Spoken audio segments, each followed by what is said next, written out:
The drunk man's fist crashed toward Danny's face. He was 8 years old, starving, homeless, and he didn't move.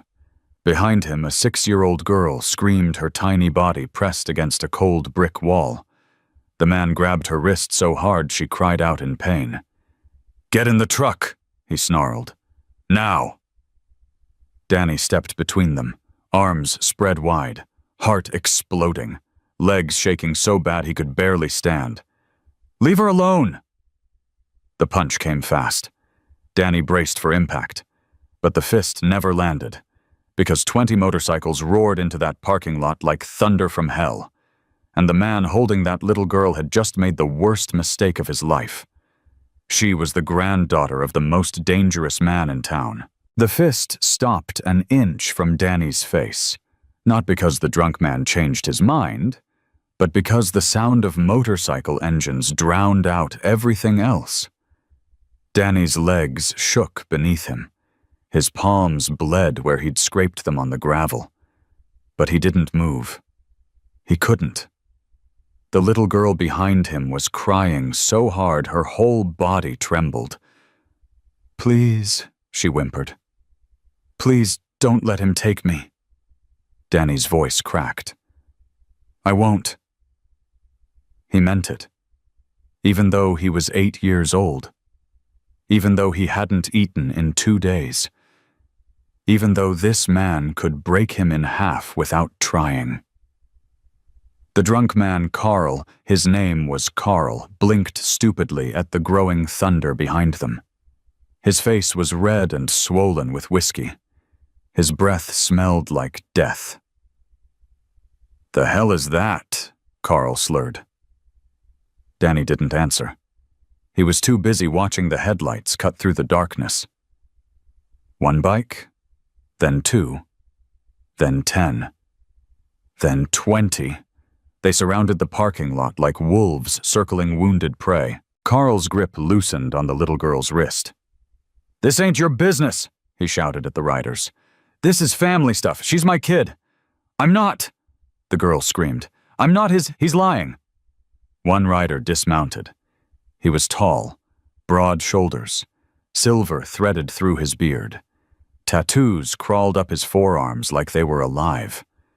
Something about him made the air feel heavier. "Let her go," the man said. It wasn't a request. It wasn't even a threat. It was a law of nature. Carl's face twisted with false confidence. "You don't know who she is, old man. This ain't your problem." The rider stepped closer. His boots crunched against the gravel. His eyes never left Carl's face.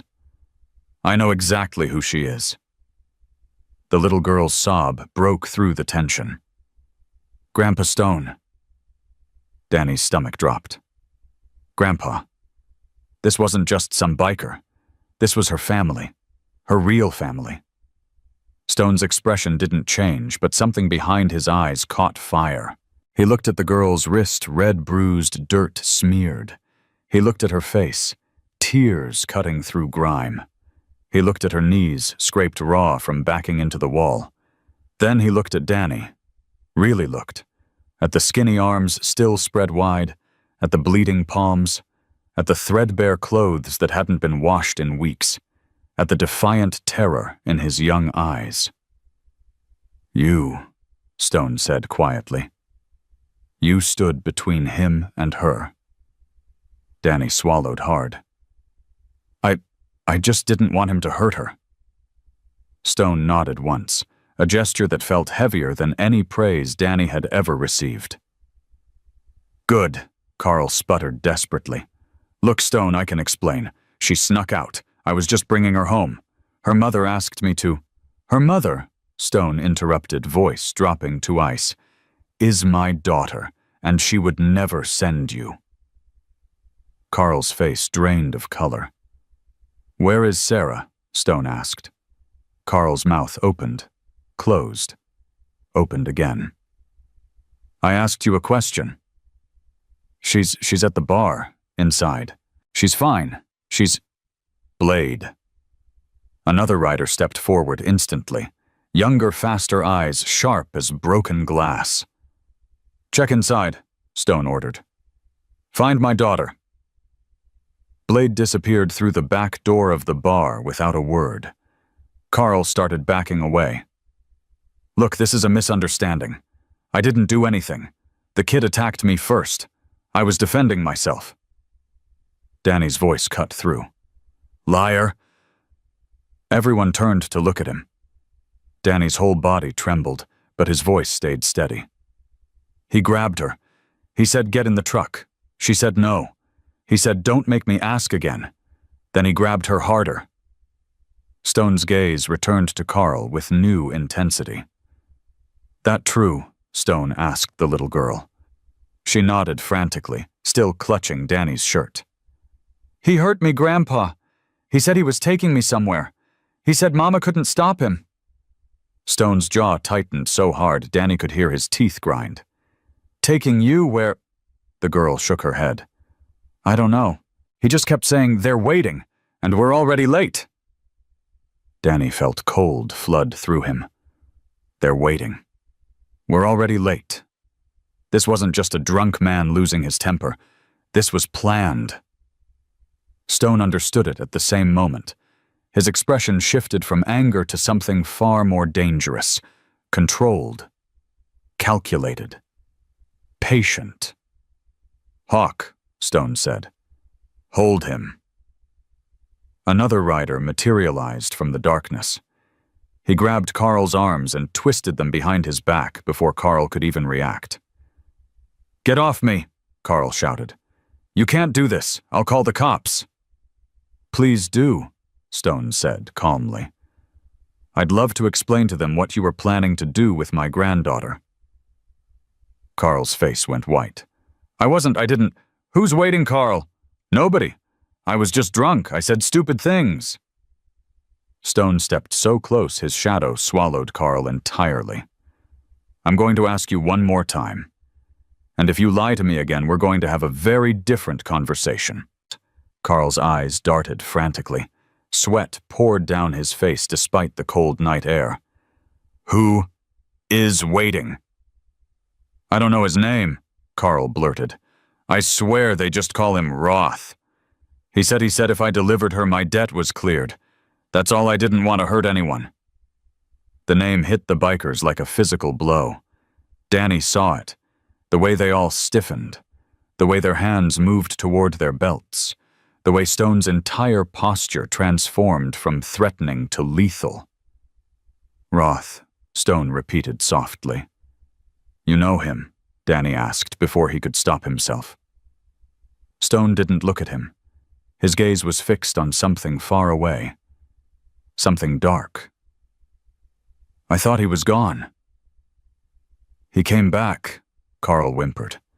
6 months ago. He's been building something. I don't know what, but he's been collecting debts. And he said you took something from him years ago. He said he's taking it back. Stone grabbed Carl's collar and lifted him off his feet with one hand. What else did he say? Nothing, I swear. He just wanted the girl, said she was leverage. Said once he had her, you'd do whatever he wanted. Danny stepped back instinctively, pulling the little girl with him. She buried her face in his shirt, shaking uncontrollably. It's okay, Danny whispered. I got you. I got you. He didn't know why he said it. He had nothing. He was nothing. An 8-year-old homeless kid who couldn't protect himself, let alone anyone else. But she believed him. Her grip loosened just slightly. Her breathing slowed. She trusted him. And that trust felt heavier than anything Danny had ever carried. Blade came running back from the bar. His face was grim. Stone. Stone didn't release Carl. Talk. She's not inside, but I found her phone. Smashed. And blood behind the kitchen. Not a lot, but fresh. The little girl screamed. Mama! Danny caught her before she could run. Wait. Wait. They'll find her. Stone finally dropped Carl, who crumpled to the ground, gasping. How long ago? Stone demanded. Blade's jaw clenched. Blood still wet, maybe 30 minutes. Before you arrived, another rider calculated. Someone grabbed her before Carl even got the girl outside. Stone's head snapped toward Carl. Who else is working with you? Carl was crying now. Actual tears streaming down his ruddy face. Warren. His name is Warren. He was supposed to handle Sarah while I got the kid. But I was late. I got too drunk. I messed up the timing. Where would Warren take her? I don't know. Stone crouched down, grabbing Carl's face with one massive hand. His thumb pressed against Carl's cheekbone hard enough to leave a mark. Think harder. The quarry, Carl sobbed. There's an old loading bay. Roth uses it for transfers, but that's all I know. I swear to God, that's all I know. Stone released him with disgust. Hawk, tie him up. Forge, call Dawson. Tell her we're bringing in a kidnapper. He paused. And tell her there's a child trafficking situation in progress. Danny's blood turned to ice. Child trafficking. The words echoed in his skull like a death sentence. He'd heard stories on the streets. Kids who disappeared. Kids who were collected by men in nice cars. Kids who were never seen again. He looked down at the little girl still clutching his shirt. They wanted her. They almost got her. Stone turned to Danny. His expression had changed again. No longer angry. No longer dangerous. Something else. Something that looked almost like respect. What's your name, kid? Danny. You got family, Danny? Danny shook his head. Anywhere to sleep tonight? Another shake. Stone studied him for a long moment. The bikers waited in silence. The little girl's grip on Danny's shirt never loosened. Lily, Stone said gently, crouching to his granddaughter's level. Are you hurt? She shook her head, then immediately nodded, holding up her bruised wrist. Stone examined it carefully. His calloused hands were impossibly gentle. It's not broken, but we'll have the doctor check it. He brushed a tear from her cheek. You're safe now. Grandpa's here. But Mama, we're going to find her. I promise. Lily's lower lip trembled. He saved me, Grandpa. She pointed at Danny. The drunk man was going to put me in his truck. Danny stopped him. He got hit, and he got back up. He didn't run away. Stone's eyes met Danny's again. That true. Danny shuffled uncomfortably. I couldn't let him take her. She was scared. You were scared too. It wasn't a question. Danny nodded slowly. Stone stood towering over both children. Most grown men would have walked away. You didn't. Danny didn't know what to say to that. He'd never been praised for anything. He'd barely been noticed at all. You're coming with us, Stone said. Danny blinked. What? Whoever Roth is working with, they saw you. They know you interfered. That makes you a loose end. Danny's heart started pounding again. A loose end.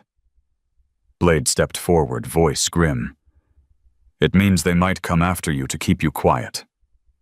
Lily grabbed Danny's hand fiercely. No, you can't let them hurt him. He saved me. Stone raised a calming hand. Nobody's hurting anybody. That's why he's coming with us. He's under our protection now. Protection, Danny repeated. Why would you? I'm nobody.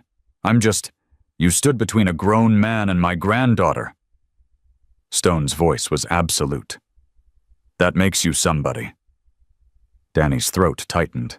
He blinked rapidly, refusing to cry. Nobody had ever called him somebody before. The convoy prepared to move. Engines rumbled to life one by one.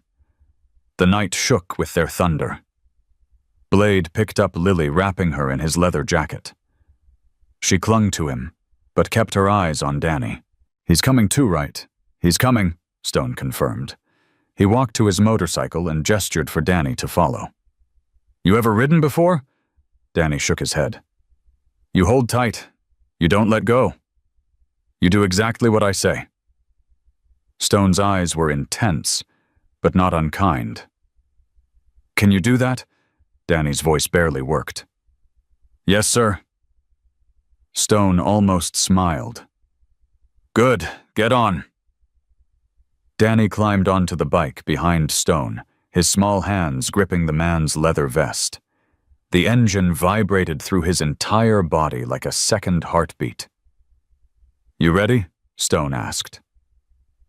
Danny thought about the dumpster he'd been searching through an hour ago. The cold alley he'd planned to sleep in tonight. The hunger that had become so normal, he barely noticed it anymore. Then he thought about Lily's terrified face, her bruised wrist, her mother missing bleeding taken by men who wanted to use her as leverage. No, Danny admitted, but I'm not running. Stone's voice carried an edge of approval. Then let's go find her mother. 20 engines roared as one. The convoy tore out of the parking lot headlights, cutting through darkness, engines screaming into the night. Danny held on tight, wind whipping against his face, heart pounding against his ribs. He didn't know where they were going. He didn't know what they would find. He didn't know if he would survive the night. But for the first time in 3 years since his parents died, since he ran from foster care, since he started surviving instead of living, Danny felt something he'd forgotten existed. Purpose. Behind him, the parking lot grew smaller. Carl was zip-tied to a fence post, waiting for the sheriff. The blood behind the bar was already being photographed by Dawson's deputies. And somewhere ahead in the darkness, a woman was being held captive by men who thought they could use children as bargaining chips. They were wrong, because now Stone was coming. The Steel Guardians were coming, and Danny. Small, hungry, terrified, Danny was riding with them. Not as a burden, not as a witness, as someone who mattered. Lily watched him from Blade's bike, her small face illuminated by passing headlights. She raised one hand in a wave. Danny waved back, and the convoy rode on deeper into the night toward something none of them could yet imagine. The quarry was 23 miles away. Sarah had been missing for less than an hour, and the clock was already running out. The convoy cut through the night like a blade made of thunder and steel. Danny pressed his face against Stone's back, trying to breathe, trying to think, trying not to fall apart. The wind tore at his clothes. The engine vibrated through his bones. Every bump in the road jolted his exhausted body, but he held on. 20 minutes ago, he'd been searching a dumpster for scraps. Now he was racing toward a quarry with a motorcycle gang to rescue a woman from kidnappers. His life didn't make sense anymore. Stone's voice cut through the roar. You okay back there? Danny nodded against the leather vest, then realized Stone couldn't see him. Yeah. Liar. Danny almost laughed. Okay. No, I'm terrified. Good. Fear keeps you sharp. Stone's hands adjusted on the handlebars. Being scared and doing it anyway, that's courage. Danny didn't feel courageous. He felt like a leaf caught in a hurricane, spinning wildly toward something he couldn't see. Blade pulled alongside them, Lily bundled against his chest. She'd stopped crying, but her eyes were wide and fixed on Danny like he was the only anchor in her storm. He tried to smile at her. She didn't smile back, but she lifted her hand slightly. A tiny wave. Danny raised his hand from Stone's vest just long enough to wave back. Tracks split ahead. Hawk's voice crackled through a radio Danny hadn't noticed before. Someone turned off toward Miller's Creek, Stone responded instantly. Follow them. Forge, you're with Hawk. Everyone else stays with me. Two bikes peeled away from the convoy, their headlights disappearing into the trees. Danny's heart hammered. Are they going to be okay? Hawk's been doing this since before you were born. Stone's voice carried absolute certainty. He'll be fine. They rode for another 10 minutes. The road grew rougher. The trees grew thicker. The darkness grew heavier. Then Blade shouted, "Stone, stop!" The convoy screeched to a halt so suddenly Danny nearly flew off the bike. He grabbed Stone's vest with both hands, breathing hard. Blade was already off his motorcycle. Lily still clutched against him. He pointed toward a ditch beside the road. "There, in the mud." Stone dismounted and walked toward the spot Blade indicated. Danny followed, without thinking, his legs unsteady on solid ground after so long on the bike. Stone crouched down. When he stood up, he was holding a shoe. A woman's shoe. Brown leather. Low heel. Caked with fresh mud. Lily screamed. "Mama! That's Mama's shoe!" Danny caught her as she lunged forward, wrapping his arms around her small body. She fought against him, sobbing, reaching for the shoe, like it could bring her mother back. "Let me go. Let me go, Mama." "Lily, stop." Danny held tight. "You can't help her by running into the dark. You have to let them find her."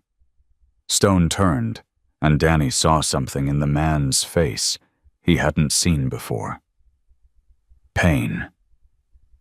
Real, raw, barely controlled pain. "She's close," Stone said quietly. They couldn't have gone far on foot.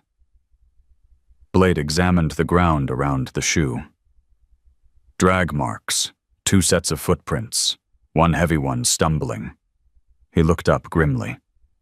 "She's still alive, Stone. They're moving her, not carrying her." "Which direction?" Blade pointed deeper into the woods. "Toward the quarry, just like Carl said." Stone's jaw clenched. "Then we go on foot from here. Bikes will alert them." "Boss," Hawk's voice crackled over the radio. "Found the car they used, abandoned by the creek. They switched vehicles." Stone cursed under his breath. "How long ago?" "Engine's still warm, maybe 20 minutes. "Any sign of where they went?" "Tire tracks heading northwest, toward the old loading bay." Stone looked at his men. "Blade, you're with me. Forge, stay with the bikes. Everyone else circle the quarry from the south. Nobody moves until I give the signal." Danny stepped forward, still holding Lily's hand. "What about us?" Stone paused. His eyes moved from Danny to Lily and back again. "You stay here. With Forge." "No." Lily grabbed Stone's arm. "I want to come. I want to find Mama." Stone knelt down, cupping her face in his massive hands. "Sweetheart, listen to me. The men who took your mama are dangerous. If they see you, they might try to take you again. But I need you to be brave." Stone's voice was firm but gentle. "Can you do that? Can you stay here with Danny and wait for me?" Lily's lip trembled violently. Tears spilled down her cheeks, but she nodded. Stone kissed her forehead. "That's my girl." He stood and looked at Danny. "You watch her. No matter what happens, you don't leave her side." Danny's throat tightened. "I won't." Stone held his gaze for a moment longer. Something passed between them. An understanding. A trust. Then Stone turned and melted into the darkness, Blade beside him. Danny stood there holding Lily's hand, watching until he couldn't see them anymore. "Danny." Lily's voice was small and broken. "What if they don't find her?" Danny squeezed her hand. "They'll find her. But what if they don't? What if the bad men?" "Hey." Danny crouched down to her level just like Stone had done. Your grandpa shut down a whole trafficking operation years ago. He's not going to let anything happen to your mom." Lily blinked at him, tears still streaming. "How do you know about that?" Danny realized he didn't really know. He'd just heard Carl mention it, but he couldn't admit that now. "I just know," he said. "Trust me." Forge approached them, a big man with a shaved head and kind eyes. "Come on, kids. Let's get you somewhere warmer." He led them to one of the trucks that had been following the convoy. Danny helped Lily climb inside, then pulled himself up after her. The truck's heater was running. Warmth flooded over Danny's frozen skin. He hadn't realized how cold he was until that moment. Lily pressed against his side, shivering. "I'm scared, Danny." "Me too. You don't look scared." Danny almost laughed. "I'm really good at hiding it." Lily was quiet for a moment. Then, "Why did you help me?" Danny frowned. "What do you mean, in the parking lot? You didn't know me. You didn't know who my grandpa was. Why did you help me?" Danny thought about it. Really thought. The truth was, he didn't know. He'd spent 3 years surviving on the streets. He'd learned to keep his head down, to avoid trouble, to never get involved in anything that wasn't his business. But when he'd heard Lily scream, something inside him had snapped. "Because nobody helped me," Danny said finally. "When I was scared and alone, nobody came. I didn't want that to happen to you." Lily stared at him with eyes too old for a 6-year-old. "That's really sad," she whispered. "Yeah." Danny shrugged. "I guess it is." Lily leaned her head against his arm. "I'm glad you were there." Danny's chest tightened. "Me too." They sat in silence for what felt like hours, but was probably only minutes. Then the radio crackled. Forge grabbed it instantly. "Go ahead." Stone's voice came through, tense and controlled. "We've got eyes on the building. 2 figures inside, one sitting, one standing." Danny held his breath. "Can you see Sarah?" Forge asked, a pause. Then, "The one sitting. It might be her. Hard to tell from here." Lily clutched Danny's arm so hard it hurt. "We're moving in," Stone continued. "Hold position. I'll signal when it's clear." The radio went silent. Danny counted his heartbeats. 1, 2, 3, 4. Lily's breathing grew faster, shallower. "It's okay," Danny whispered. "It's okay. They're going to get her." "What if they can't? What if—" A gunshot exploded through the radio. Lily screamed. Danny grabbed her, pulling her down below the window. "Stay down! Stay down!" More sounds came through the radio, shouting, crashing, another gunshot, then silence. Forge was already out of the truck, weapon drawn, moving toward the trees. "Forge!" Danny shouted. "What's happening?" Forge didn't answer. He disappeared into the darkness. Lily was hyperventilating. "Danny! Danny! What's happening? I don't know." Danny's heart pounded so hard he could feel it in his throat. "But we have to stay here. Stone said to stay here." "But Mama, I know. But if we go out there, we might make things worse." Lily sobbed against his chest. Danny held her, his own eyes burning with tears he refused to let fall. Minutes passed. Endless, agonizing minutes. Then the radio crackled again. Stone's voice. Calm. Controlled. "Clear. We got her." Danny's entire body went limp with relief. Lily let out a wail that was half sob, half scream. "She's hurt, but alive," Stone continued. "We're bringing her out now." Danny helped Lily out of the truck. She broke away from him and ran toward the trees, blanket streaming behind her. "Lily, wait." but she was already gone, sprinting toward the figures emerging from the woods. Danny ran after her. Stone came first, carrying Sarah in his arms. She was pale, bruised, barely conscious, but breathing. Lily threw herself at them, sobbing. "Mama, Mama." Sarah's eyes fluttered open. "Baby." Her voice was weak, broken. "Baby, is that you? I'm here. Mama, I'm here." Stone lowered Sarah to the ground, and Lily wrapped herself around her mother like she was afraid to let go. Danny stood back, watching his chest aching with something he couldn't name. Behind Stoneblade dragged a man in zip ties. He was bleeding from the head, swearing and struggling. "Warren," Stone said. "Carl's partner. He was supposed to deliver Sarah to Roth." The name hit Danny like a punch. Roth. The man behind all of this. The man who wanted to use Lily as leverage. The man who had been building something for 6 months. "Did he talk?" Danny asked. Stone looked at him, surprised that he'd spoken. Then he nodded slowly. "He talked." "What did he say?" Stone hesitated. His eyes moved to Lily and Sarah, still wrapped around each other on the ground.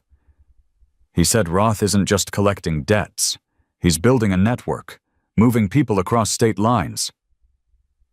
Danny's stomach turned. Moving people. Kids, mostly. Stone's voice was hollow. "Roth lost his operation 3 years ago because of me. Now he's rebuilding it. Bigger, smarter, more hidden." Danny thought about the years he'd spent on the streets, the close calls he'd had, the kids who had disappeared from shelters and never come back. He felt sick. "What happens now?" Danny asked. Stone exhaled. "Now we hand Warren over to Sheriff Dawson. We get Sarah to a hospital. And then..." He didn't finish. Blade shoved Warren toward one of the trucks. "I'll handle transport." Stone nodded. Then Hawk's voice crackled over the radio again. Urgent. Panicked. "Stone, we've got a problem." Stone grabbed the radio. "What kind of problem?" "Warren wasn't working alone. There's another car, we just spotted it heading back toward town." Danny's blood ran cold. "Heading where?" Stone demanded. Hawk's voice shook. "Toward the sheriff's station, where we left Carl." Stone froze. Danny didn't understand. "Why would they go there? Carl's already in custody." But Stone wasn't listening to Danny. He was looking at Lily and Sarah. And Danny suddenly understood. Carl knew. Carl knew where they were going. Carl knew they'd be chasing Sarah. Carl knew that at some point they'd have to leave the kid somewhere safe, the sheriff's station, where Lily was supposed to be taken after the quarry. Except she wasn't there. She was here. But Roth didn't know that. "They think Lily's at the station," Danny breathed. Stone's face went pale. "Call Dawson," he barked into the radio. "Now! Tell her to lock down the building." Hawk's response was immediate. "Already tried. No answer." Stone's whole body tensed. "Forge, get the truck started. Blade, you're driving. Everyone else mount up." Danny grabbed Stone's arm. "What's happening?" Stone looked at him. For the first time, Danny saw fear in the biker's eyes. "Roth's not running," Stone said. "He's finishing the job. But Lily's here. She's safe." "Roth doesn't know that." Stone's voice dropped. "But he knows the station is where we'd leave her. And if Dawson's not answering..." He didn't need to finish. They were out of time. Stone lifted Sarah into the truck, then grabbed Lily and buckled her in beside her mother. "Danny, you're with them." "But no arguments. You stay with Lily. No matter what happens, you don't let go of her hand."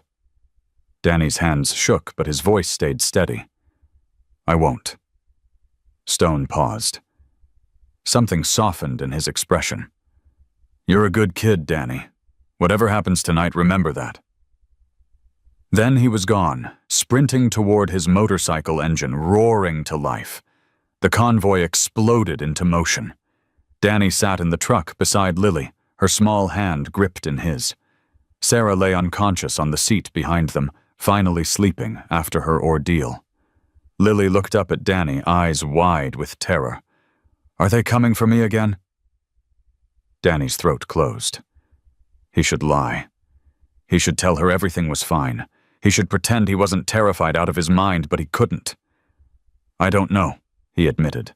But I'm not going to let them take you. Lily's fingers tightened around his. Promise. Danny thought about everything he'd survived in his 8 years.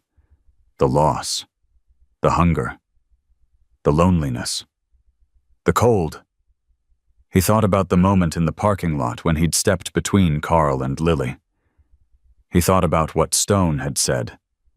Being scared and doing it anyway, that's courage. Promise, Danny whispered. The truck lurched forward, tires screaming against gravel. And somewhere ahead, racing toward a sheriff's station that had gone silent, Stone and the Steel Guardians rode into the unknown. Danny held Lily's hand tight. He didn't know what was coming. But he knew one thing with absolute certainty. He wasn't letting go. The truck tore through the darkness so fast, Danny's stomach lurched with every turn.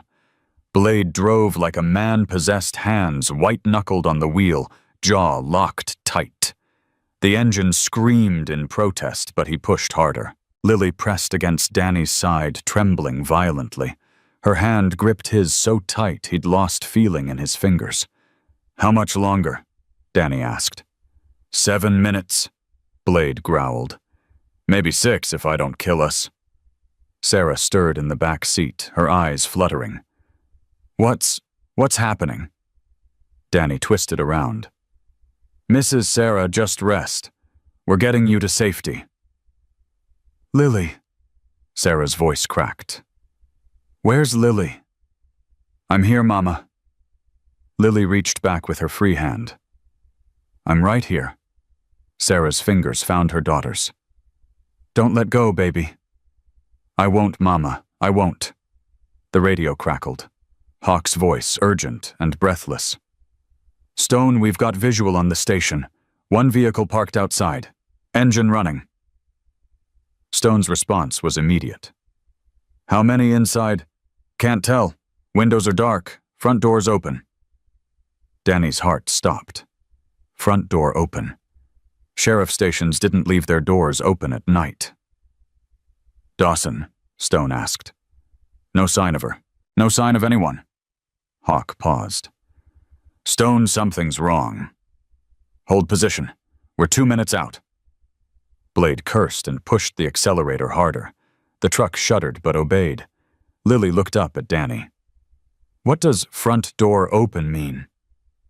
Danny didn't answer. He couldn't. But he knew. Someone had already been there. The convoy reached the station 90 seconds later.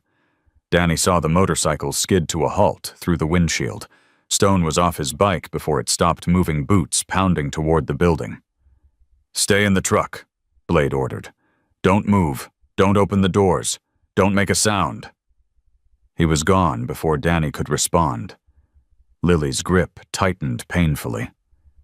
Danny, I know. Just breathe. But Danny couldn't follow his own advice. His lungs felt like they were filled with concrete. Through the windshield, he watched Stone and his men disappear into the station. Seconds passed. Then a minute. Then 2. Why isn't anyone coming out? Lily whispered. Danny shook his head. I don't know. Sarah had fallen unconscious again, her breathing shallow but steady. Danny's eyes stayed fixed on the station door. Come on, he thought. Come on. The radio on the dashboard crackled. Stone's voice. flat, controlled, dangerous. She's gone. Danny's blood turned to ice. Dawson's gone. Deputies are down. Alive but unconscious. Drugged, probably. Stone paused. And there's a message on the wall. Blade's voice came through. What kind of message? Another pause. Longer this time. It says, you took something from me. Now I take something from you. Roth. Lily screamed. Danny clamped his hand over her mouth, heart pounding. Shh, Lily. You have to be quiet. But Lily fought against him, sobbing, her whole body shaking with terror. He's coming for me. He's coming for me. No, he's not. Danny pulled her close, wrapping both arms around her. Listen to me. Listen. He thinks you're in there. He doesn't know you're here. Lily's sobs slowed slightly. What? Think about it. Danny's mind raced, piecing things together. Carl told them you'd be at the station. That's why they went there first. But you're not there. You're with me. They don't know where you are. Lily blinked up at him, tears streaming. They don't know. And as long as we stay hidden, they can't find you. It was a lie. Danny knew it was a lie. Roth had people everywhere. Sooner or later, someone would spot the truck. Someone would report back. But Lily needed to believe she was safe. So Danny lied. We're okay, he whispered. We're okay. The radio crackled again. Forge, where's my granddaughter? Stone's voice was barely controlled. Forge responded from somewhere nearby. In the truck with the boy. Blade's watching them. Get them out of here. Now. Take the back roads. Go to the safe house on Miller's farm. Copy that. Blade appeared at the driver's door, face grim. Change of plans. We're moving. He started the truck and pulled away from the station before Danny could ask questions. Lily pressed against Danny. Where are we going? Somewhere safe, Blade said. Stone's orders. But Grandpa is handling it. Blade's eyes met Danny's in the rearview mirror.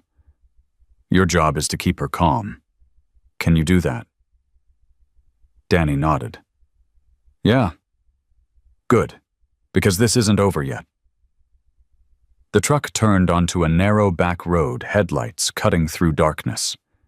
Danny watched the station disappear behind them. Stone was still there. The Steel Guardians were still there.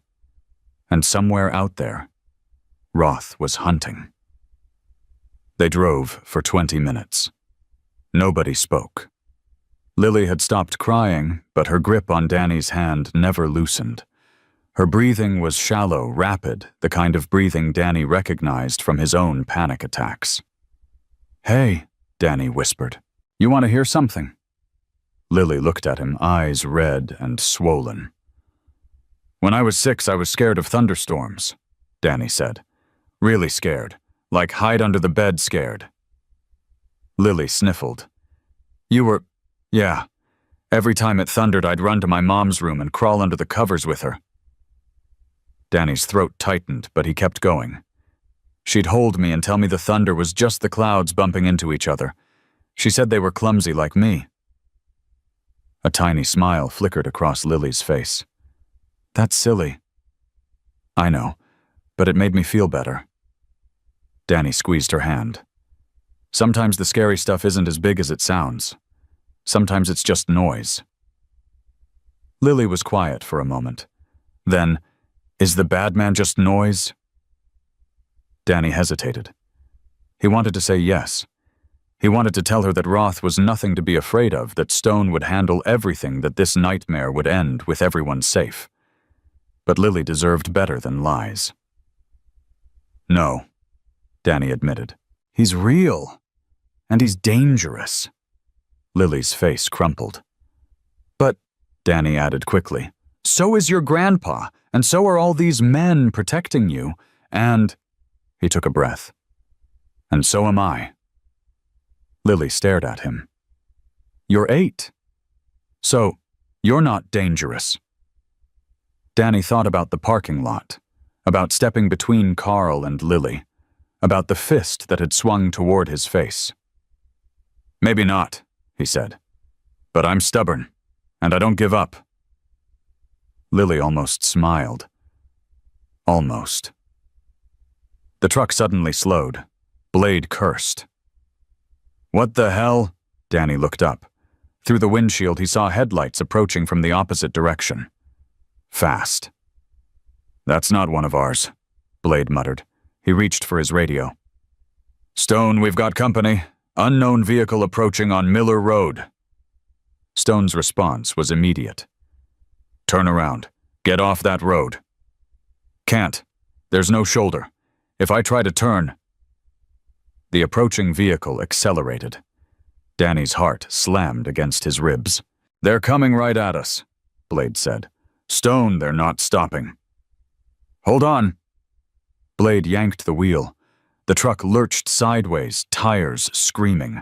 Danny grabbed Lily and pulled her down, shielding her body with his own. Metal shrieked against metal. The world spun. Glass shattered. Then everything went still. Danny's ears rang. His head throbbed. Something warm trickled down his forehead. Lily? His voice sounded far away. Lily. A small hand gripped his shirt. Danny, I'm scared. Are you hurt? I don't think so. Danny pushed himself up, ignoring the pain in his shoulder. The truck was on its side, wedged against a ditch. The windshield was gone. Blade was slumped against the steering wheel, unconscious. Sarah lay motionless in the back. Mrs. Sarah. Danny shook her arm. Mrs. Sarah, wake up. No response. Footsteps approached outside. Heavy. Slow. Deliberate. Danny's blood ran cold. Lily, he whispered. Don't make a sound. But trust me. He pulled her close, pressing them both into the shadow beneath the seats. The footsteps stopped. A voice. Male. Calm. Almost pleasant. Well, that was easier than expected. Another voice responded. The big one's out. Woman in the back, too. And the girl. Danny held his breath. The first voice again. Check the truck. Boots crunched on broken glass. Danny could see them now. 2 pairs of legs. Moving closer. Lily trembled against him. He could feel her heart pounding through her chest. Please, Danny thought. Please don't find us. One of the men leaned into the truck. Danny pressed Lily's face against his chest, covering her mouth. Nothing, the man said. Just the woman. Check again. I'm telling you, there's no kid in here. A pause. Then the first voice, colder now. Carl said the girl would be at the station. She wasn't. Now she's not in the truck either. Anger crept in. Someone's been playing games. Maybe she was never... She exists. Stone has a granddaughter. I've seen the photos. The voice dropped to ice. Find her. Check the woods. Check the ditches. Check everywhere. The footsteps moved away. Danny didn't move. He counted to 30. Then 60. Danny, Lily's whisper was barely audible. Are they gone? I don't know. Danny slowly lifted his head, peering through the shattered window. The men were walking toward the tree-line flashlights, cutting through the darkness. This was their chance. Lily, we have to go. But Mama, she's unconscious. We can't carry her. Danny's voice cracked. But if they find you, everything your grandpa did tonight was for nothing. Lily's eyes filled with tears. I can't leave her. You're not leaving her. You're saving yourself so you can come back. Danny gripped her shoulders. Your mom would want you safe. You know she would. Lily sobbed, but she nodded. Okay, Danny said. Stay low. Stay quiet. Follow me. He helped her out of the truck through the broken windshield. Glass bit into his palms, but he ignored it. They ran. Through the ditch, into the trees, away from the flashlights. Danny's lungs burned. His legs screamed. But he didn't stop. Lily stumbled. He caught her. Keep going. Don't stop. Behind them, a shout. Over here, I see movement. Danny's heart exploded with terror. They'd been spotted. Run. He pushed Lily ahead of him. Run, Lily. Don't look back. Lily sprinted into the darkness, blanket streaming behind her. Danny followed, feet pounding against dirt and leaves. The footsteps behind them grew louder. Closer. There, by the creek. Danny grabbed Lily's hand and pulled her sideways off the trail into thick underbrush. They crashed through branches and thorns, skin-tearing clothes ripping. Stop, Lily gasped. I can't breathe. Just a little more, just... Danny's foot caught on a root. He went down hard, pulling Lily with him. They tumbled into a shallow gully, rolling through mud and rocks until they hit the bottom. Pain shot through Danny's ankle. He bit his lip to keep from screaming. Lily lay beside him, sobbing silently. Above them, flashlight beams swept the trees. Where'd they go? I don't know. They couldn't have gotten far. Danny pressed himself into the mud, pulling Lily close. Don't move. Don't breathe. Don't exist. The flashlights passed over them. Danny's heart pounded so loud he was sure they'd hear it. 1 second. 2. 3. This way. I think I see tracks. The footsteps moved away. Danny didn't move. He waited. 1 minute. 2. 5. The forest fell silent. Danny, Lily's voice was barely a whisper. Are we safe? Danny wanted to say yes, but his ankle throbbed. His head spun. They were lost in the woods with no phone, no map, no way to contact Stone. And Roth's men were still out there. Not yet, Danny admitted. But we're alive. Lily pressed closer to him. I'm cold. Danny wrapped his arms around her, sharing what little body heat he had.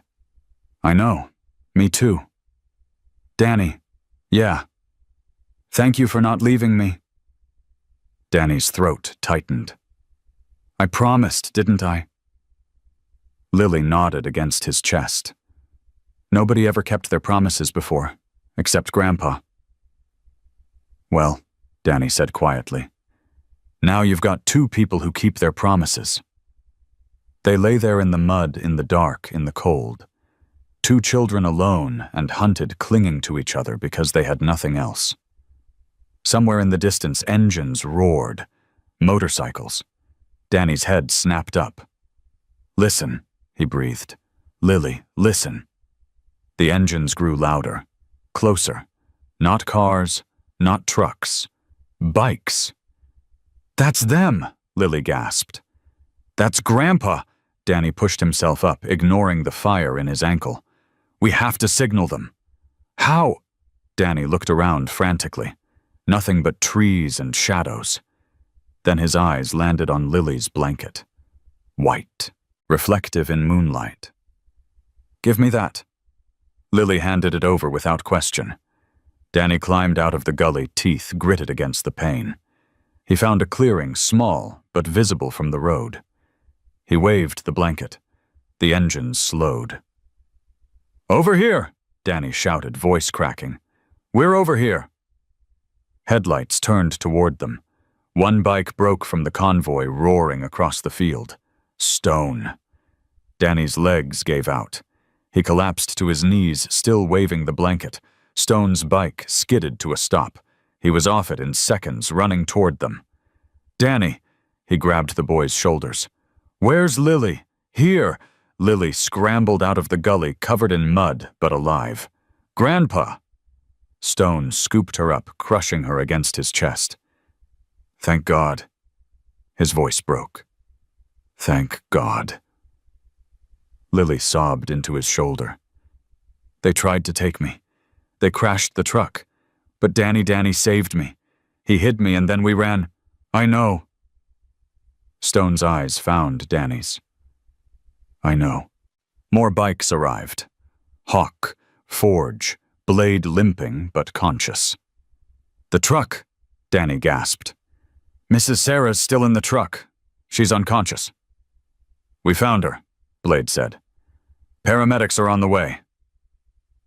Danny sagged with relief. Stone lowered Lily to the ground, but kept one hand on her shoulder. "Danny." Danny looked up. Stone's face was unreadable, hard, intense. "You got her out of that truck. You hid her from Roth's men. You ran through the woods with a twisted ankle." Stone's voice dropped. "You did all of that?" Danny nodded weakly. "I promised I'd protect her." Stone stared at him for a long moment. Then he did something Danny never expected. He knelt down, wrapped his arms around Danny, and hugged him. "You did more than protect her," Stone said quietly. "You saved her life." Danny's eyes burned. His chest ached. Nobody had hugged him in 3 years. "I just didn't want to let her down," Danny whispered. Stone pulled back both hands on Danny's shoulders. "You didn't. You never will." Lily grabbed Danny's hand again, squeezing tight. "You're my hero, Danny." Danny shook his head. "I'm just—" "No," Stone interrupted. "She's right." He stood face hardening with resolve. "And now it's time to finish this." Hawk stepped forward. "Boss Roth's men scattered when they heard our bikes. But we know which direction they went." Stone's jaw tightened. "Then we follow." "What about the kids?" Stone looked at Danny, at Lily, at the mud and blood and exhaustion covering them both. "Miller's farm is 10 minutes from here. Forge, take them. Stay with them until this is over." Forge nodded. Stone crouched to Lily's level one more time. "I'm going to find the man who did this, and I'm going to make sure he never hurts anyone again." Lily's lip trembled. "Promise?" Stone kissed her forehead. "Promise." He stood mounted his bike and looked back at Danny one last time. "You did good tonight, kid. Real good." Then he was gone, roaring into the darkness with 6 steel guardians at his back. Danny stood there, ankle throbbing, body shaking, watching until the taillights disappeared. Lily tugged his hand. "Is he going to be okay?" Danny thought about everything Stone had done tonight, everything he was willing to do for his family. "Yeah," Danny said quietly. "He's going to be okay." But even as he said it, a cold weight settled in his chest, because Roth was still out there. And the night wasn't over yet. The farmhouse smelled like old wood and coffee that had been reheated too many times. Danny sat on a worn couch, Lily pressed against his side, both of them wrapped in blankets that scratched more than they warmed. His ankle throbbed with every heartbeat. His palms stung where glass had cut them. His head ached from where he'd hit it in the crash. But he was alive. Lily was alive. That was all that mattered. Forge stood by the window watching the road. He hadn't said a word in 20 minutes. "Is there any news?" Danny finally asked. Forge shook his head. "Stone went dark. Standard protocol when they're tracking." "What does that mean?" "Means he doesn't want anyone intercepting his communications." Forge's jaw tightened. "Means he's close." Lily stirred against Danny's shoulder.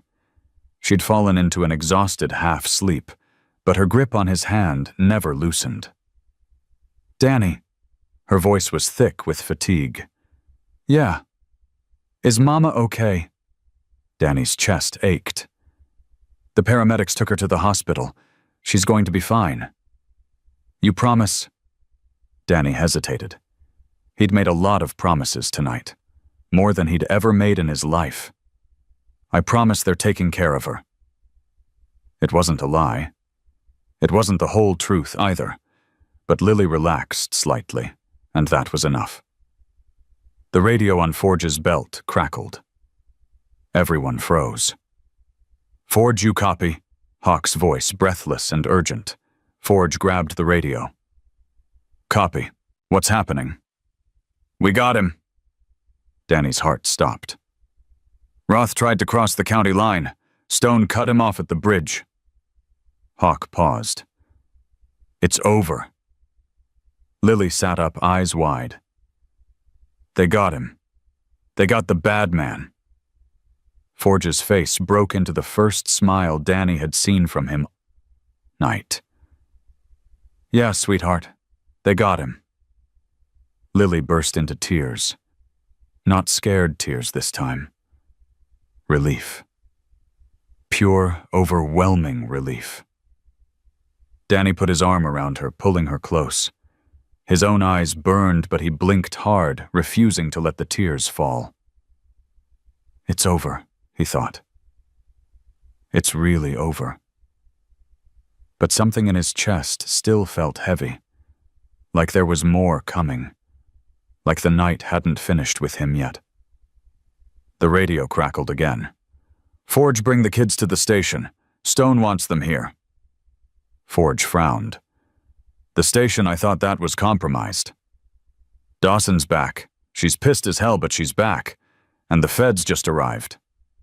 Hawk's voice carried a hint of satisfaction. "This thing is bigger than Roth. They're taking down his whole network tonight." Danny felt something shift in his chest. His whole network. All those kids Roth had been planning to traffic. All those families he'd destroyed. All those lives he'd ruined. Tonight, it was ending. "Copy that," Forge said. "We're on our way." The drive to the station took 15 minutes. Danny watched the road through the window, his mind spinning with everything that had happened. 6 hours ago, he'd been digging through garbage for food. Now he was riding in a truck with a biker, heading to a sheriff's station where federal agents were dismantling a trafficking ring. His life had become a movie he didn't audition for. Lily held his hand the entire way. She didn't speak, but her presence was a constant anchor. When they pulled up to the station, Danny's breath caught. The parking lot was chaos. FBI vans, state police cruisers, news trucks with satellite dishes, people in suits arguing with people in uniforms.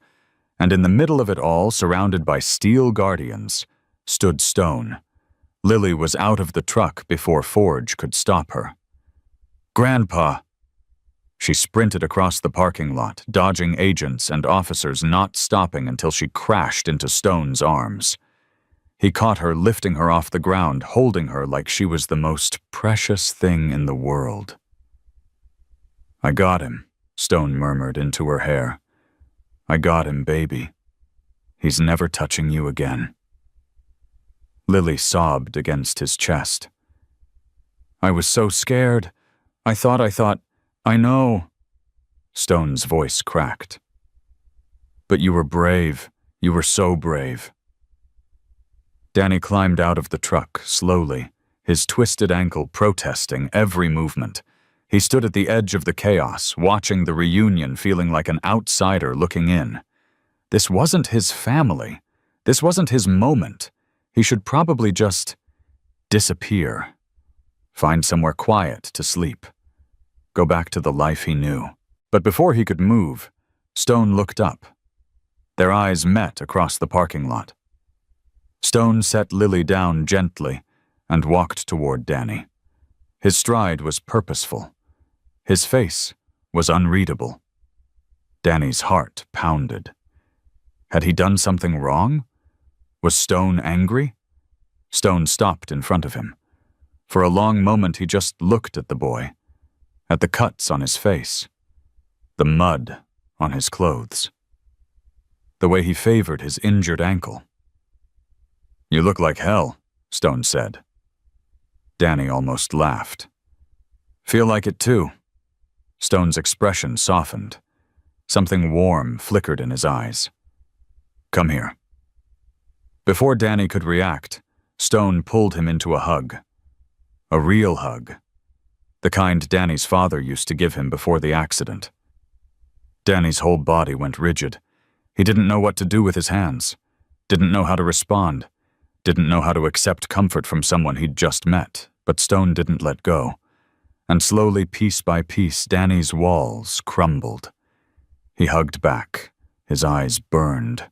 His throat closed. His chest ached with something he'd been holding back for 3 years. "You saved my granddaughter twice tonight," Stone said quietly. "Once in that parking lot. Once in those woods. You didn't have to do any of it." "I couldn't just let them take her?" Danny's voice came out thick and broken. She was scared. She needed help. Stone pulled back both hands on Danny's shoulders. "Most people would have run. Most adults would have run. You're 8 years old and you stood your ground against a drunk man, a car crash, and armed kidnappers." Danny looked at the ground. "I was terrified the whole time. That's what makes it brave." Stone's grip tightened. "Fear and courage aren't opposites, Danny. They're partners. You can't have one without the other." Danny blinked hard, but one tear escaped anyway. He wiped it away quickly, embarrassed. Stone pretended not to notice. "Come on," he said. "There's someone who wants to see you." He led Danny through the chaos of the parking lot, past agents and officers and reporters into the station. Sheriff Dawson met them at the door. She had a bandage on her forehead and a furious look in her eyes. But when she saw Danny, her expression shifted. "This the kid?" she asked Stone. "This is him." Dawson crouched down to Danny's level. "I heard what you did tonight. Running from those men, hiding in the woods, signaling the convoy with a blanket." She shook her head slowly. "That took guts." Danny shrugged awkwardly. "I just did what I had to." "No," Dawson's voice was firm. "You did what most people wouldn't. There's a difference." She stood and looked at Stone. "Federal agents want a statement from him. And from the girl." Stone's jaw tightened. "They've been through enough tonight." "I know, but their testimony might help put Roth away for good." Danny spoke up before Stone could argue. "I'll do it." Both adults looked at him. "If it helps stop him from hurting other kids," Danny said, "I'll tell them everything." Stone studied him for a long moment. Then he nodded slowly. "All right, but I'm staying with you the whole time." "So am I," Lily said, appearing at Danny's side. She grabbed his hand again. "We do this together." The interview took over an hour. Danny told the federal agents everything. The parking lot, Carl's threats, the rescue at the quarry, the truck crash, running through the woods with Lily. He told them about the years he'd spent on the streets, the kids who disappeared from shelters, the rumors he'd heard about men who collected children for jobs. The agents took notes, asked follow-up questions, recorded everything. When it was over, Danny felt emptied out, like someone had reached inside him and removed everything heavy. Stone was waiting outside the interview room. "You did good," he said. Danny shrugged. "Just told the truth. Sometimes the truth is the hardest thing to tell." Stone looked at him carefully. "Especially when it's about yourself." Danny's throat tightened. He knew what Stone meant. The stuff about the streets, about being alone, about having no one. "I didn't want pity," Danny said quietly. "That's not why I said it." "I know." Stone's voice was gentle. But you deserve to have someone listen.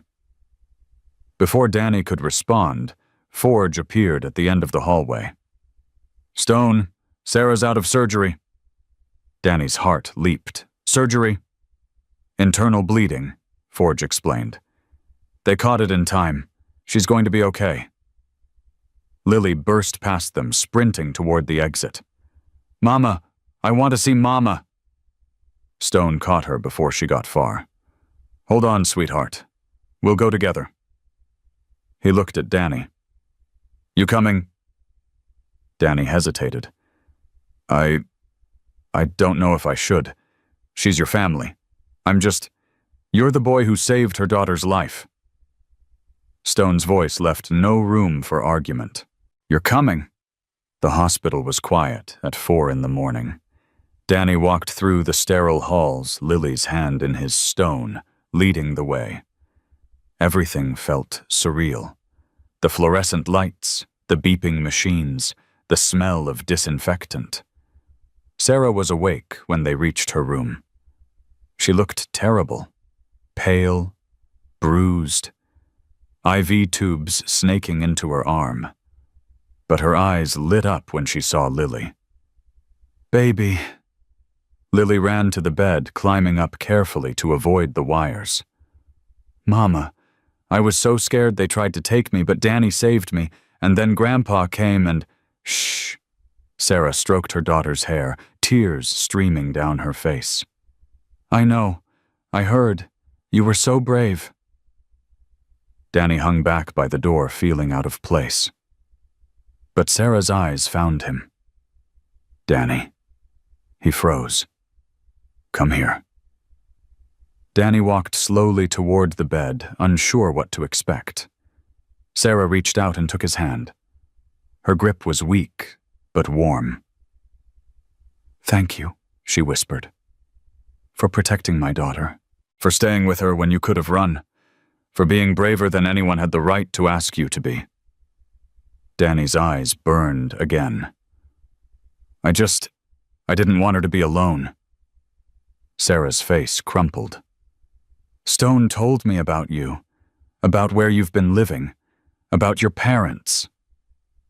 Danny stiffened. He hadn't wanted anyone to know those things. They were his secrets, his burdens. I'm sorry, Sarah continued. I'm so sorry you've been alone for so long. Danny tried to shrug it off. I'm used to it. That doesn't make it okay. Sarah's grip tightened. No child should have to get used to being alone. Lily looked between them, confused. Danny doesn't have a family. The question hit Danny like a punch to the gut. No, he admitted. Not for a long time. Lily's face fell. Then suddenly it brightened with determination. Then he can be part of ours. The room went silent. Danny's heart stopped. What? He whispered. You saved me, Lily said simply. You stayed with me. You promised you wouldn't leave. That means you're family now. Lily, that's not how it works. Why not? She crossed her arms stubbornly. Grandpa said you're under our protection. That means you're one of us. Danny looked at Stone, panicking. I can't just… She doesn't understand I'm not… Stone held up a hand. Lily's right. Danny's mouth fell open. You don't have anywhere to go, Stone said. No family, no home, no one looking out for you. He paused. Until tonight. But I'm a stranger. You don't even know me. I know you stood between my granddaughter and a man twice your size. I know you took a hit and got back up. I know you carried her through the woods with a twisted ankle while armed men hunted you. Stone's voice was absolute. I know enough. Danny's chest felt like it was going to explode. He couldn't breathe, couldn't think, couldn't process what was happening. You're offering to… take me in? Sarah squeezed his hand. We're offering you a home, if you want it. Danny looked at Lily, at her hopeful eyes. her determined expression. Then at Sarah. Weak injured, but smiling through her tears. Then at Stone. The man who had terrified him hours ago, who now stood like a wall between Danny and every cold night he'd ever survived. "I don't," Danny's voice cracked. "Nobody's ever wanted me before." Stone crouched down to Danny's level. His eyes were fierce, but kind. "Then everyone before was an idiot, because any family would be lucky to have you." Danny's walls shattered completely. He cried. Not quiet, controlled tears. Real sobs. The kind he'd been holding back since his parents died. Since the foster homes. Since the streets. 3 years of loneliness poured out of him in that hospital room. Lily climbed off the bed and wrapped her arms around him. "Don't cry, Danny. It's okay. You're not alone anymore." Her small voice, so certain, so trusting, broke something loose in Danny's chest. He hugged her back, shoulders shaking. "I'm scared," he admitted. "Of what?" Lily asked. "That I'll mess up. That you'll change your mind. That I'll do something wrong and you'll send me away like everyone else." Stone's hand landed on Danny's shoulder. Heavy. Grounding. Certain. "Family doesn't work like that," Stone said. "Not real family. You mess up, we help you fix it. You fall, we catch you. You run, we chase you." He paused. "That's what we do." Danny looked up at him, eyes red and swollen. "Promise?" Stone nodded. "Promise." Lily grabbed Danny's hand again. "See, now you have 2 people who keep their promises. 3 if you count Mama." Sarah laughed weakly from the bed. "I definitely count." Danny wiped his face, embarrassed by his breakdown, but unable to stop the warmth spreading through his chest. "I don't know how to be part of a family anymore," he admitted. "It's been so long." "Neither do we sometimes," Sarah said. "We figure it out together."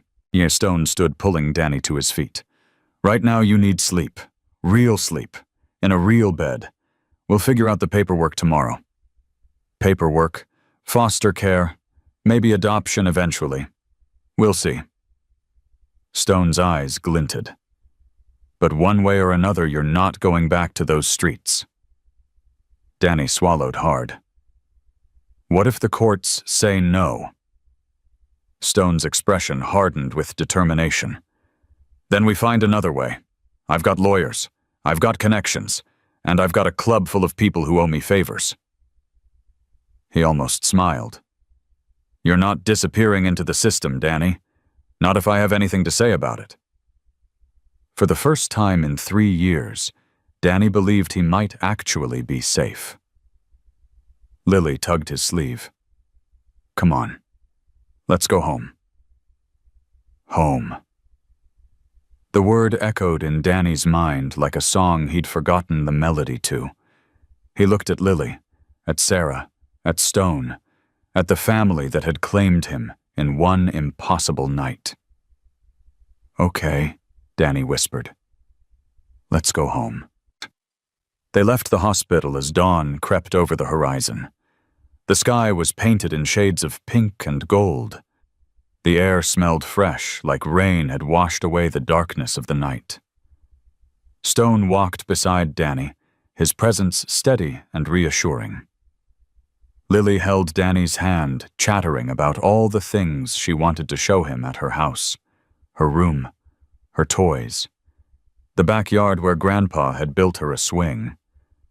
Danny listened, nodding, smiling, feeling lighter than he had in years. Behind them, Forge and Hawk followed at a respectful distance, watching, protecting. The Steel Guardians weren't just a motorcycle club, Danny realized. They were a family. And somehow, impossibly, he was part of it now. Stone's voice broke through his thoughts. "You know this doesn't end tonight, right?" Danny looked up. "What do you mean? Roth's network stretched across 3 states. There are trials coming, testimonies, media attention. Stone's jaw tightened. People are going to want to hear your story. My story? The 8-year-old homeless kid who saved a biker leader's granddaughter from kidnappers. Stone almost smiled. You're going to be famous whether you like it or not. Danny felt his stomach drop. I don't want to be famous. I know. But you did something extraordinary tonight. People are going to notice. Danny thought about all the attention, the questions, the cameras. It terrified him. But then Lily squeezed his hand. I'll be with you, she said. We can be famous together. Despite everything, Danny laughed. Okay, he said. Together. Stone nodded approvingly. They reached the convoy of motorcycles waiting in the hospital parking lot. The Steel Guardians stood beside their bikes, exhausted, but victorious. When they saw Danny, something shifted in their expressions. Respect. One by one, they nodded at him. Acknowledgement. Welcome. Blade stepped forward, offering his hand. Danny stared at it, confused. Shake it, Blade said gruffly. You earned it. Danny shook his hand. Blade's grip was firm, but careful. You did good out there, kid. Real good. Hawk clapped Danny's shoulder. Welcome to the family. Forge ruffled his hair. You're going to fit right in. Danny felt tears threatening again, but he blinked them back. Thanks, he managed. Stone mounted his motorcycle and gestured for Danny to climb on behind him. Ready to go home? Danny looked at the rising sun, at the men who had fought through the night to protect a child they'd never met, at the little girl who refused to let go of his hand, at the life he'd never dared to imagine. Yeah, Danny said, climbing onto the bike. I'm ready. The engines roared to life. The convoy pulled out of the parking lot, heading toward a future Danny couldn't yet see, but no longer feared. Because he wasn't walking it alone anymore. He had a family now. And that changed everything. 6 months later, Danny still woke up expecting concrete beneath him. Every morning for just a split second, his body tensed for the cold, for the hunger, for the fear of being found by someone who wanted to hurt him. Then Lily's voice would echo through the hallway. Danny breakfast. Mama made pancakes. And everything would reset. He was safe. He was home. He was wanted. Danny swung his legs out of bed, his bed with actual sheets and pillows, and pulled on clothes that fit him properly. Clothes Sarah had bought. Clothes that were his. It still felt like a dream he was afraid to wake up from. He padded down the stairs, his ankle fully healed now, and found Lily already at the kitchen table. She had maple syrup on her chin and a grin that could light up the whole house. You slept forever, she announced. It's 7:30. That's forever. She pointed her fork at him. Grandpa's coming today. He said he has something important. Danny's stomach tightened slightly. Important how? Sarah turned from the stove spatula in hand.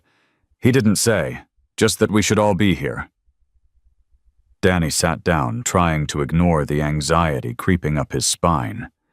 In his experience, something important usually meant bad news, meant change, meant losing what you had. But Sarah must have seen his expression because she crossed the kitchen and placed a hand on his shoulder. Whatever it is, we face it together. Remember.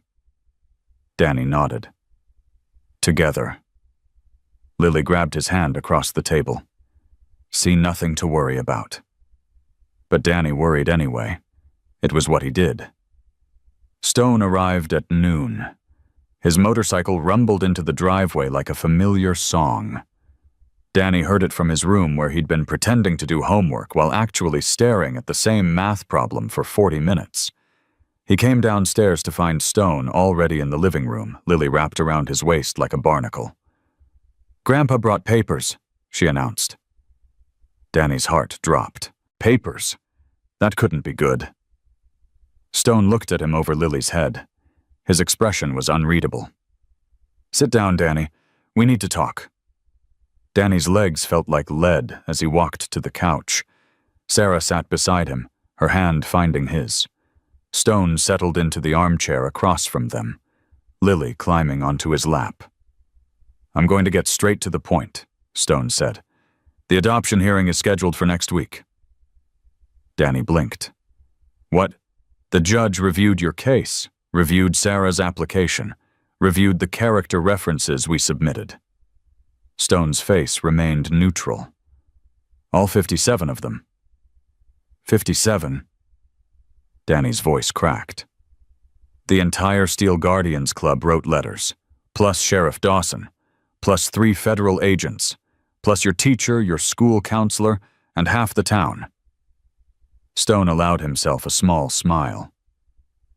"Turns out a lot of people think you belong here." Danny couldn't breathe. "The judge granted an expedited hearing," Stone continued. "Given the circumstances of your case and the unusual nature of how you came into Sarah's care, he wants to finalize things quickly." Sarah squeezed Danny's hand. "He's saying yes, Danny. The judge is going to say yes." Danny's vision blurred. "But the background checks, the home visits, the interviews. They said it could take years." "It can.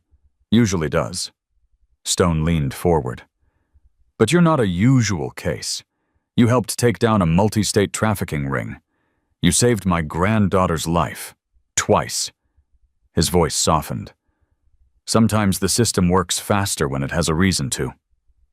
Lily bounced on Stone's lap. "Does this mean Danny's officially my brother?" "In 1 week, yes." Lily shrieked so loud, Danny's ears rang. She launched herself off Stone's lap and tackled Danny on the couch. "Brother!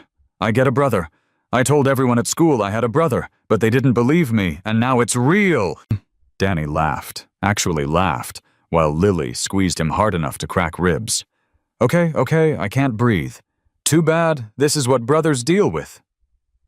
Sarah was crying, silent tears streaming down her face as she watched her daughter embrace the boy who had saved her life. Stone stood walking over to Danny. "There's one more thing." Danny looked up, still pinned by Lily. Stone pulled something from his vest pocket. A small leather bracelet. Simple. Brown. With a tiny metal charm dangling from it. A wolf's head. The Steel Guardian symbol. "You're too young for a full patch," Stone said. "But this marks you as protected. As family. Anyone who sees this knows you're one of ours." Danny's throat closed completely. "I can't." "You can. You earned it." Stone fastened the bracelet around Danny's wrist. "Wear it with pride." Danny stared at the wolf's head, at the leather warm against his skin. For 3 years he'd had nothing. Owned nothing. Belonged nowhere. Now he had a bracelet. A family. A home. And in 1 week it would be official. The week passed in a blur. Danny went to school, did his homework, ate dinner with Sarah and Lily every night, practiced the speech he planned to give the judge. But underneath it all, the anxiety never fully left. What if something went wrong?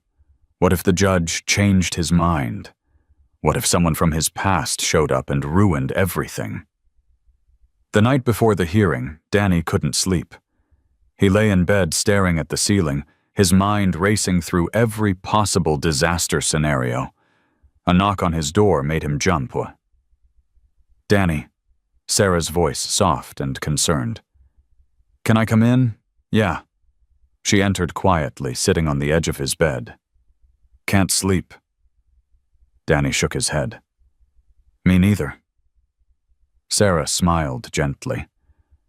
"I've been lying awake thinking about everything that could go wrong tomorrow." Danny blinked. "You too." "Of course. This matters, Danny. You matter." She took his hand. "And when something matters this much, it's natural to be scared of losing it. What if the judge says no? Then we appeal, and we keep appealing, and we fight until someone listens." Sarah's voice was fierce. "You're not going anywhere. Not ever." Danny's eyes burned. "Why? Why what? Why do you want me so much? I'm nobody. I'm just some kid you met because I happened to be digging through a dumpster behind the same bar where Lily got grabbed. It was random. It was chance. You don't owe me anything." Sarah was quiet for a long moment. Then she cupped Danny's face in her hands. "It wasn't random. And it wasn't chance." Her voice broke. "Danny, I spent 2 years watching my daughter suffer under Carl's cruelty. I couldn't protect her. I couldn't stop him. I was too scared, too weak, too broken." Tears spilled down her cheeks. "And then you showed up. An 8-year-old boy with nothing, no family, no home, no reason to care about a stranger's problems, and you stood between my daughter and a monster." Danny's own tears started falling. "You didn't know who she was. You didn't know who I was. You just saw a scared child who needed help."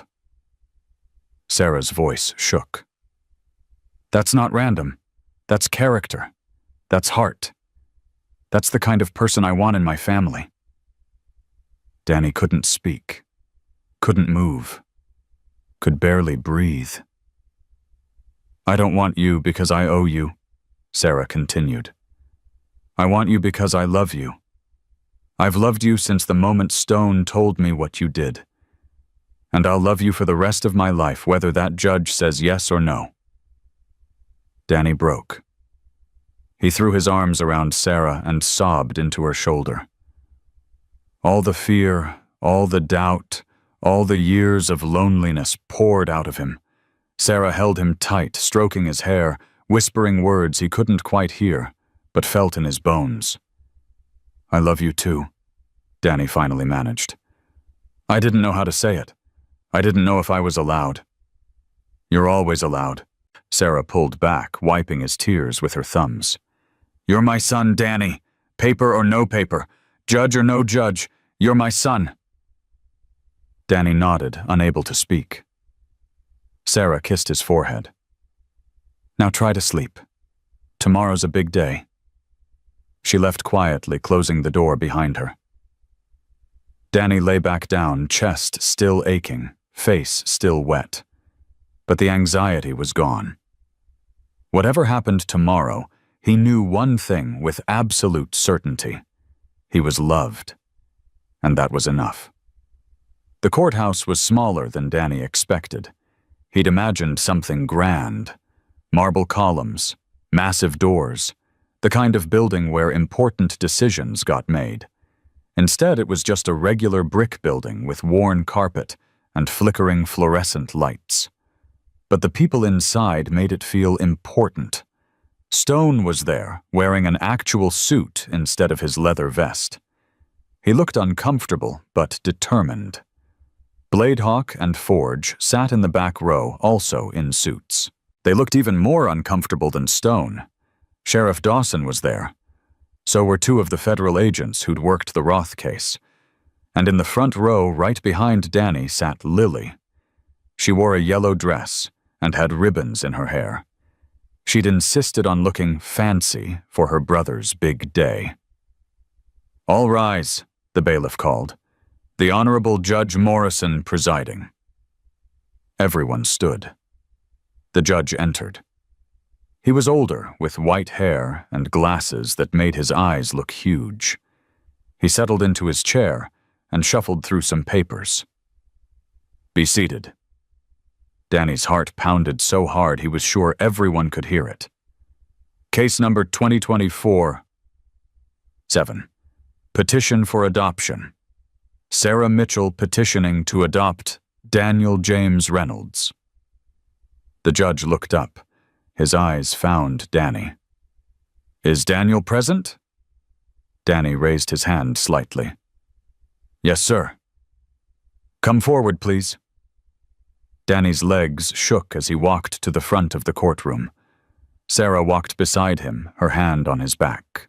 The judge studied Danny for a long moment.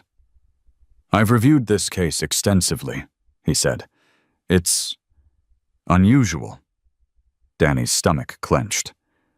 You've been through more in your 8 years than most people experience in a lifetime. Foster homes, homelessness, violence, trauma. The judge shook his head slowly. And yet, by every account, you've shown remarkable resilience, courage, and character. Danny didn't know how to respond, so he stayed quiet. I've also reviewed the events of last October. The judge's voice softened. What you did that night, Danny, protecting a child you'd never met, staying with her through danger, most adults would flee from, that speaks to who you are at your core. Danny felt Sarah's hand tighten on his back. Mrs. Mitchell. The judge turned to Sarah. You've petitioned to adopt this child despite the challenges involved, despite the trauma he carries, despite the adjustment period that will undoubtedly continue. Sarah nodded. Yes, Your Honor. Why? Sarah took a breath. Because he's my son. He's been my son since the moment I heard what he did for my daughter. And I will spend the rest of my life making sure he knows he's wanted, he's loved, and he's home. The judge's expression shifted. Something warm flickered in his eyes. And you, Danny?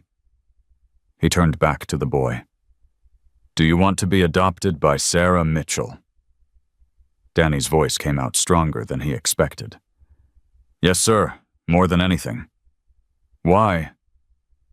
Danny thought about all the cold nights, all the hunger, all the loneliness. Then he thought about Lily's laugh, Sarah's hugs, Stone's steady presence. Because they chose me, Danny said. Nobody ever chose me before. I didn't know what that felt like. I didn't know family could be something you found instead of something you were born into. His voice cracked.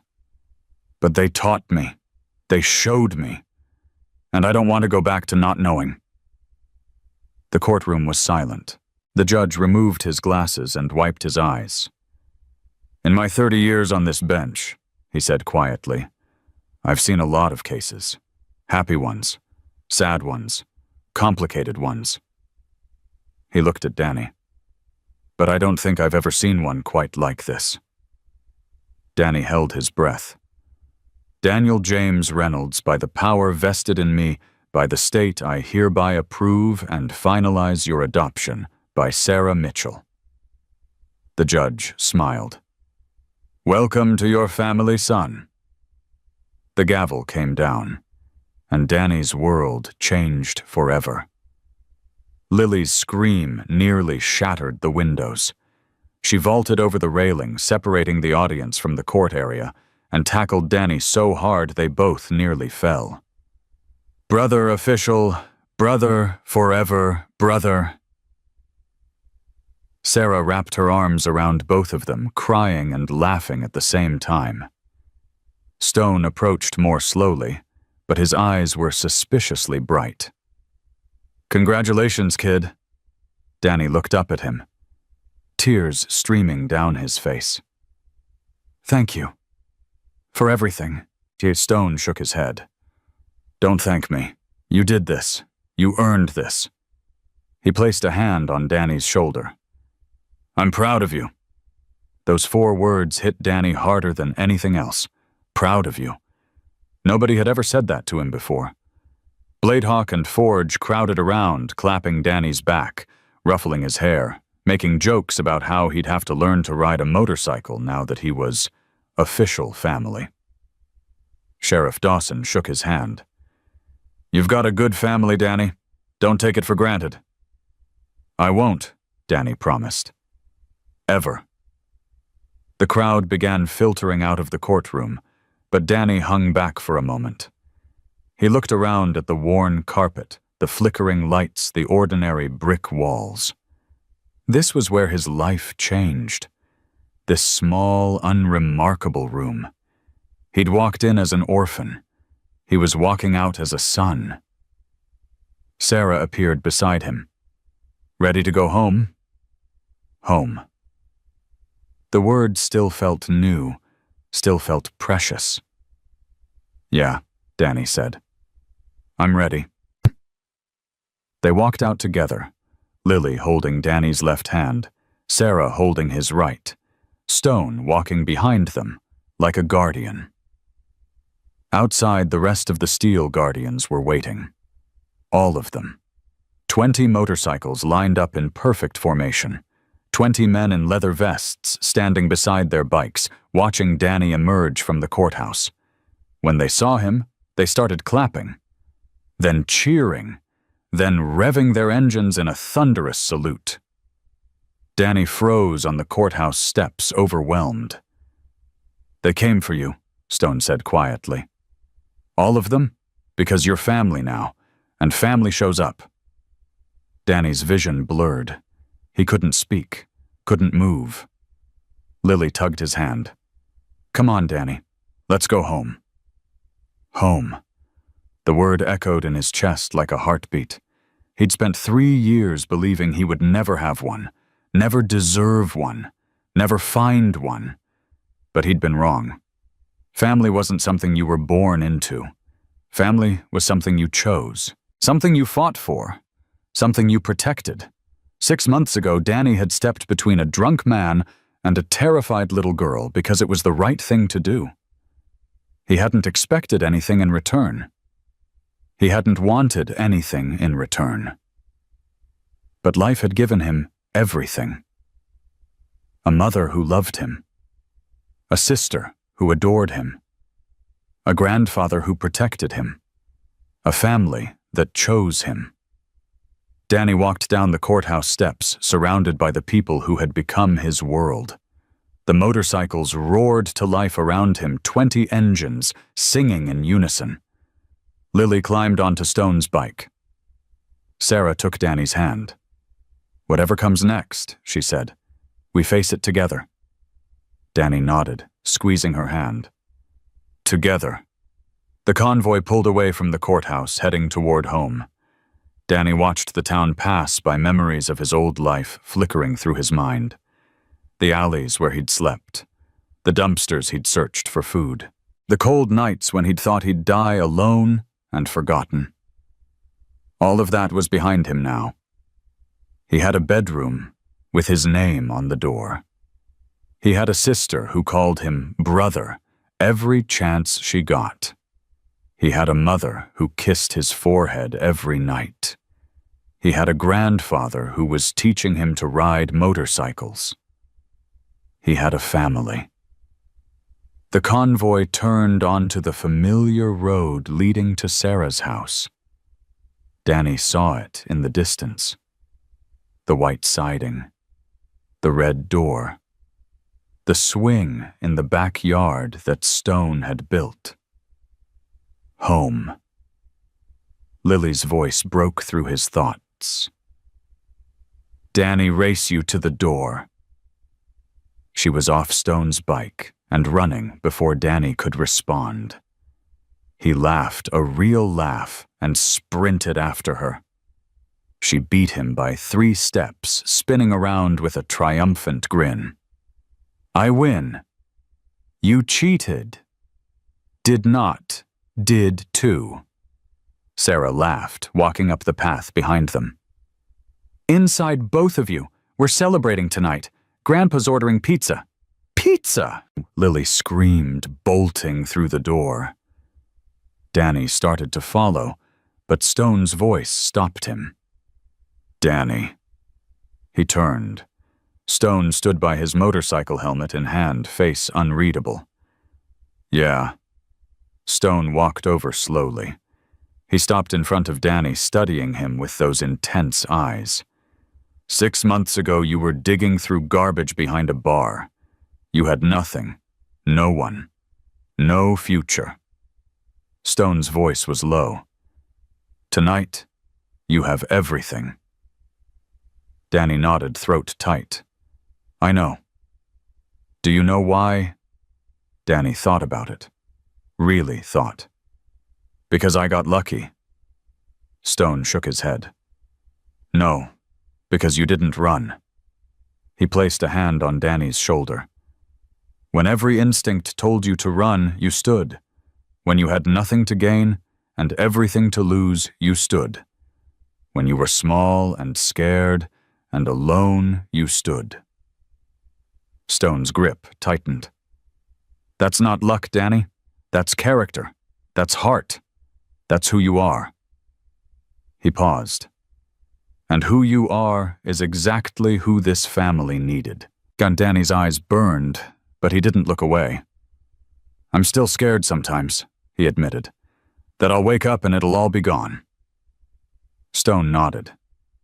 Good. Good. Fear means you have something worth losing, something worth fighting for. Stone smiled, a rare, genuine smile. You've got that now. Don't ever forget what it cost you. Danny looked at the house, at the light spilling from the windows, at Lily's silhouette bouncing around inside. I won't, he promised. Ever. Stone squeezed his shoulder one last time, then released him. Go on. Your sister's probably already eating all the pizza. Danny grinned. She wouldn't dare. She absolutely would. Danny laughed and ran inside, the sound of his footsteps echoing through the house he now called home. Stone watched him go, something warm and proud filling his chest. Then he turned and walked back to his motorcycle. The Steel Guardians waited in the driveway, engines idling. He's a good kid, Blade said. He's family, Stone corrected. He mounted his bike, started the engine, and led the convoy away. Behind him, the house glowed with light and laughter. A mother tucking her children into bed. A sister chattering about everything and nothing. A boy who had finally found where he belonged. The road stretched ahead, dark and endless. But Stone wasn't worried. Because Danny was home now. And home was something no one could take away. Inside the house, Danny lay in his bed, Lily already asleep in the room next door. He stared at the ceiling. Heart full, mind quiet. 6 months ago, he'd been invisible. Unwanted. Alone. Tonight, he was a son. A brother. A member of a family that had chosen him. He touched the leather bracelet on his wrist. The wolf's head gleamed in the moonlight. I made it, Danny whispered to no one. And for the first time in his life, he believed it. Sarah appeared in the doorway, silhouette soft in the hallway light. Good night, sweetheart. Good night, Mom. The word came out naturally now. Mom. Sarah smiled, blew him a kiss, and closed the door. Danny closed his eyes, peace settling over him like a warm blanket. Tomorrow would bring new challenges. School, homework, learning how to be part of a family. But tonight, he was safe. Tonight, he was loved. Tonight, he was home. And that was more than enough. The darkness outside pressed against the window, but Danny didn't fear it anymore. He'd walked through worse darkness and come out the other side. He'd found his people. He'd found his place. He'd found himself. And nothing, not fear, not doubt, not the memory of cold nights and empty stomachs, could take that away. Danny smiled, eyes drifting closed. The last thought that crossed his mind before sleep claimed him was simple, clear, certain. He was finally truly home.